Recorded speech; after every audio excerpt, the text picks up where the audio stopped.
Hi, this is Nick. Today we are going to unbox one OPS. So 2 months ago, this customer come to us. He need to attend to different customers, and not always the customer has a budget for the OPS. So he want one of his OPS product to be affordable.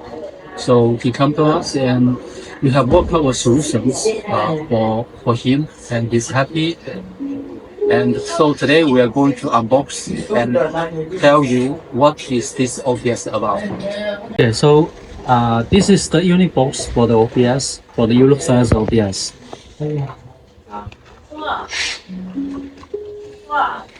This is the standard packaging for our OPS.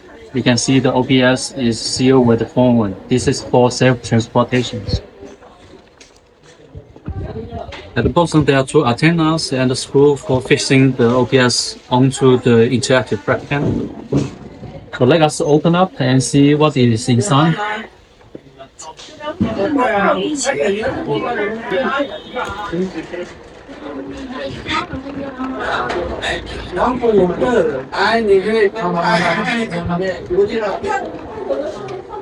This is the Europe size OPS PC with the easy access door.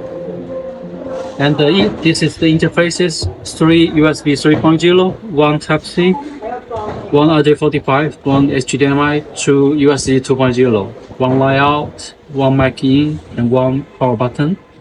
And this is the click for system recouplings. This is the click for CMOS cleanings.